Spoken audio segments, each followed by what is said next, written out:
Hello everyone, welcome back to our YouTube channel medical knowledge. तो आज हम बात करने वाले हैं कैनुला। मतलब कैनुला के कितने प्रकार होते हैं, कैनुला का क्या गॉज होता है, फिर कैनुला का एक्सटर्नल डायमीटर क्या होता है, लेंथ क्या होता है, उसका फ्लो रेट क्या होता है, मतलब वो 1 मिनट में कितना फ्लूइड फ्लो कर सकता है, उसके बारे में हम बात करेंगे। फिर उसका यूज़ क्या होता है, किस पेशेंट में कौन सी आईवी कैनुला यूज़ करनी है, इसके बारे में हम डिटेल से चर्चा करेंगे। सबसे पहले आती है पर्पल कलर के कैनुला। पर्पल कलर कैनुला का गॉज होता है 26 गॉज।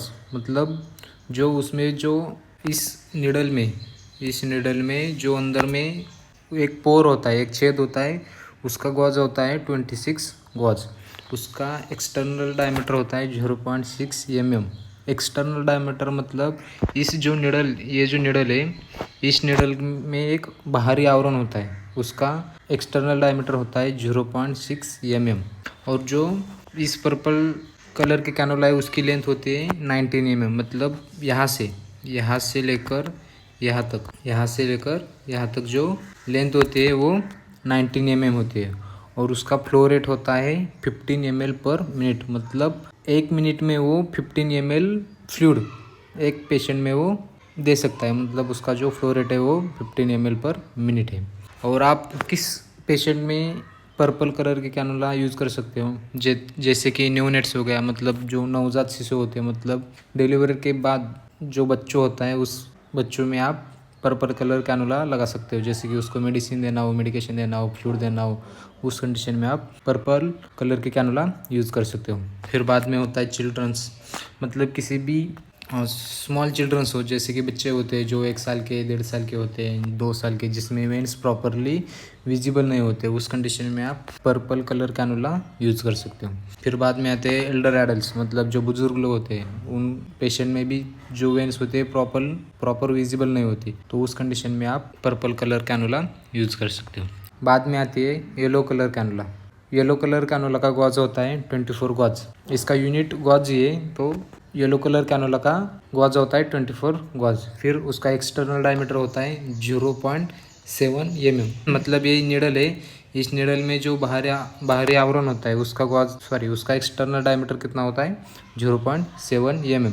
ये जो एक्सटर्नल डायमीटर होता है, लेंथ होता है, फ्लो रेट होता है, ये सब क्वेश्चन कॉम्पिटिटिव एग्जाम में पूछे जाते हैं। जैसे AIPGT हो गया, और जैसे मेडिकल ऑफिसर के एग्ज़ाम होते हैं, जैसे RME की एग्ज़ाम होती है, उस कॉम्पिटिटिव एग्ज़ाम में ये एक्सटर्नल डायमीटर, फिर बाद में लेंथ, गॉज, फ्लो रेट, इसके बारे में पूछा जाता है। तो इसलिए इसका स्टडी करना बहुत इंपॉर्टेंट है। फिर बाद में जो येलो कलर कैनुला होते हैं उसका जो फ्लो रेट होता है वो 20 ml पर मिनट होता है। मतलब 1 मिनट में वो 20 ml फ्लूइड उस निडल में से पोर कर सकता है। उसको बोलते हैं 20 ml पर मिनट उसका फ्लो रेट है। इसका यूज़ होता है न्यूनेट्स, मतलब जो छोटे बच्चे होते हैं उनमें यूज़ किया जाता है। फिर बाद में चिल्ड्रंस, मतलब 1-2 साल के जो बच्चे होते हैं इनमें यूज़ किया जाता है। फिर बाद में एल्डर एडल्ट में उसका यूज़ किया जाता है। जैसे कि कोई बुज़ुर्ग लोग हैं, उनमें जो उनकी वेंस होती है वो प्रॉपर विजिबल नहीं होती, तो उन कंडीशन में आप उसका येलो कलर कैनुला का यूज़ कर सकते हो। ठीक है। फिर बाद में हम देख लेते हैं ब्लू कलर कैनुला।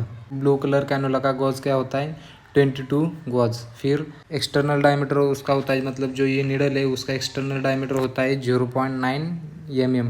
फिर उसकी जो लेंथ है जो यहाँ से यहाँ तक होती है जो वो है 25 mm। फिर उसका फ्लो रेट है 30 ml पर मिनट। मतलब 1 मिनट में वो 30 ml तक फ्लूइड बॉडी में ट्रांसफ़र करती है, उसको बोलते हैं फ्लो रेट। फिर बाद में उसका यूज़ होता है इन्फ्यूजन। मतलब किसी भी मेडिकेशन को या फिर किसी भी फ्लूइड को आप उसके बॉडी में इन्फ्यूजन के थ्रू देते हो। मतलब जैसे कि सिप्रोफ्लोक्सेसिन इन्फ्यूजन होता है, बाद में पैरासीटामोल इन्फ्यूजन होता है, या फिर मैनिटोल इन्फ्यूजन होता है, आइसोलाइट इन्फ्यूजन होता है। कौन सा भी NS में हो, DNS हो, RL हो, रिंगर लैक्टेट का सॉल्यूशन हो, उस सभी इन्फ्यूजन को IV के थ्रू देते हैं। उसमें ज़्यादा तो प्रेफरेबल होता है ब्लू कलर कैनुला।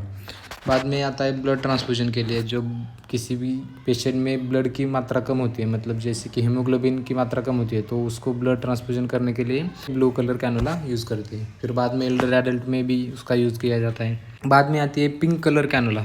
जैसे कि पिंक कलर कैनुला का गॉज होता है 20 गॉज। फिर उसकी एक्सटर्नल डायमीटर होती है 1.1 mm। फिर उसकी लेंथ होती है जो कि यहाँ से यहाँ तक होती है, जो उसकी लेंथ है वो 32 mm होती है। फिर उसका फ्लो रेट होता है 55 ml पर मिनट, मतलब ये 1 मिनट में 55 ml फ्लूइड बॉडी में ट्रांसफ़र करता है। मतलब आप किसी भी सलाइन को आप फुल स्पीड में देते हो, तभी आप जब पिंक कलर कैनोला यूज़ करेंगे तो वो फुल स्पीड में 55 ml पर मिनट वो फ्लूइड बॉडी में ट्रांसफ़र करेगी। इसका फ्लो रेट का ये मतलब होता है। फिर बाद में आप उसका यूज़ किस कंडीशन में यूज़ कर सकते हो, जैसे कि इन्फ्यूजन हो गया, मतलब पिछले कैनोला में बता चुका हूँ कि इन्फ्यूजन का मतलब होता है जैसे NAS DNAS RL होती है, जैसे मैनेटोरी सोल्यूशन होता है, जैसे सिप्टोफ्लोक्सेसिन इन्फ्यूजन होता है, पैरासीटामोल इन्फ्यूजन होता है। इन सब इन्फ्यूजन को बॉडी में ट्रांसफ़र करने के लिए पिंक कलर कैनोला यूज़ की जाती है। फिर बाद में आता है ड्रग एडमिनिस्ट्रेशन मतलब किसी भी मेडिकेशन को आप IV के थ्रू देने के लिए इस पिंक कलर कैनोला का यूज़ कर सकते हो। बाद में आती है ग्रीन कलर कैनोला का गॉज होता है 18 गॉज। फिर उसका एक्सटर्नल डायमीटर होता है 1.3 mm। देख सकते हो इसमें जो ये निडल होती है उसमें जो ये यहाँ पर जो पोर दिख रहा है उसका जो एक्सटर्नल डायमीटर होता है, मतलब जो बाहरी आवरण होता है, उसको आप 1.3 उसका बताया गया है 1.3 mm। फिर बाद में जो उसकी लेंथ है, जो इस निडल की जो लेंथ होती है उसको बोलते हैं लेंथ, जो कि ग्रीन कलर कैनोला की जो लेंथ है उसको बोलते हैं। उसकी लेंथ है 45 mm। फिर उसका फ्लो रेट है 19 ml पर मिनट, मतलब 1 मिनट में वो 19 ml फ्लूइड बॉडी में ट्रांसफ़र करता है। फिर बाद में बढ़ते आगे उसके यूजेस की तरफ। ग्रीन कलर कैनोला का यूज़ किस कंडीशन में किया जाता है, जैसे कि रैपिड फ्लूइड देना हो, मतलब किसी पेशेंट एकदम आपके पास आया डिहाइड्रेशन के कंडीशन में आया है, जैसे वीकनेस हो गई, उसको डिहाइड्रेशन बहुत हो गया हो, तो उस कंडीशन में आप रैपिड फ्लूइड देने के लिए उस कंडीशन में आप उसको यूज़ कर सकते हो। जैसे कि आप एग्जांपल के थ्रू, क्योंकि जैसे कि किसी पेशेंट को डिसेंट्री हो गई हो, मतलब ज़्यादा 10-15 एपिसोड दिन में आ गए हो, तो उस कंडीशन में उसका फ्लूइड लॉस होता है, इलेक्ट्रोलाइट भी इम्बैलेंस होते हैं, तो उस कंडीशन में आप रैपिड फ्लूइड देने के लिए ग्रीन कलर कैनोला यूज़ कर सकते हो।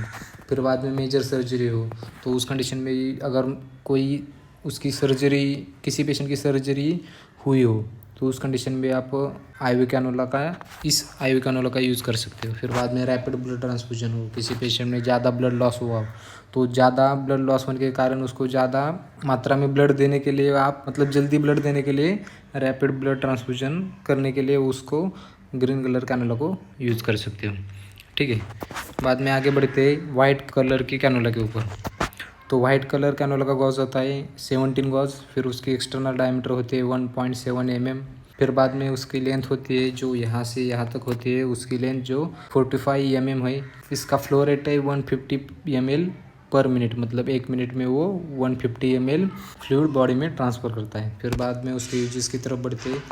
वाइट कलर कैनोला किस कंडीशन में यूज़ की जाती है, जैसे कि रैपिड फ्लूइड देना हो, फिर मेजर सर्जरी हो, फिर रैपिड ब्लड ट्रांसफ्यूजन करना हो, उस कंडीशन में आप वाइट कलर कैनोला का यूज़ कर सकते हो। बढ़ते आगे ग्रे कलर कैनोला के ऊपर। ग्रे कलर कैनोला का गॉज होता है 16 गॉज। फिर उसका एक्सटर्नल डायमीटर है 1.8 mm।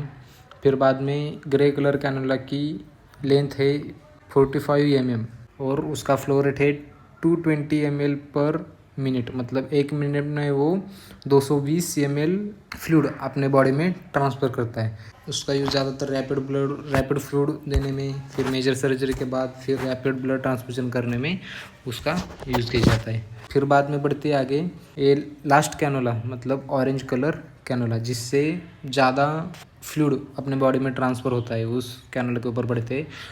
ऑरेंज कलर कैनोला का गॉज होता है 14 गॉज। एक्सटर्नल डायमीटर होता है 2.1 mm। फिर उसका लेंथ होता है 45 mm। फिर उसका फ्लो रेट होता है 270 ml पर मिनट, मतलब वो 1 मिनट में 270 ml फ्लूइड अपने बॉडी में ट्रांसफ़र करता है। फिर इसका यूज़ होता है rapid fluid, major surgery, rapid blood transfusion, इस कंडीशन में आप उसको यूज़ कर सकते हो। आपने देखा होगा जो ऑरेंज कलर कैनोला है, ग्रे कलर कैनोला है, वाइट कलर कैनोला है, फिर बाद में ग्रीन कलर कैनोला है, इन सब का यूज़ ज़्यादातर एक ही कंडीशन में किया जाता है, जैसे कि रैपिड फ्लूइड हो गया हो, रैपिड फ्लूइड ट्रांसफ़र करना हो, फिर बाद में मेजर सर्जरी के बाद, या फिर रैपिड ब्लड ट्रांसफ्यूजन करना हो। तो आप उस कंडीशन में यूज़ कर सकते हो। Thank you. ऐसी ही हॉस्पिटल रिलेटेड नॉलेज और आप IM इंजेक्शन कैसे लगा सकते हो या फिर IV कैनुला कैसे लगा सकते हो, किस एंगल में लगा सकते हो, प्रैक्टिकल नॉलेज मतलब आप किसी भी क्लिनिक में जाते हो तो आप जो बेसिक नॉलेज होता है उस नॉलेज के ऊपर हम सभी नॉलेज के ऊपर वीडियोज़ लाने वाले हो। तो हमारे साथ हमारे चैनल के साथ जुड़े रहिए। मिलते हैं अगले वीडियो में, तब तक के लिए थैंक यू।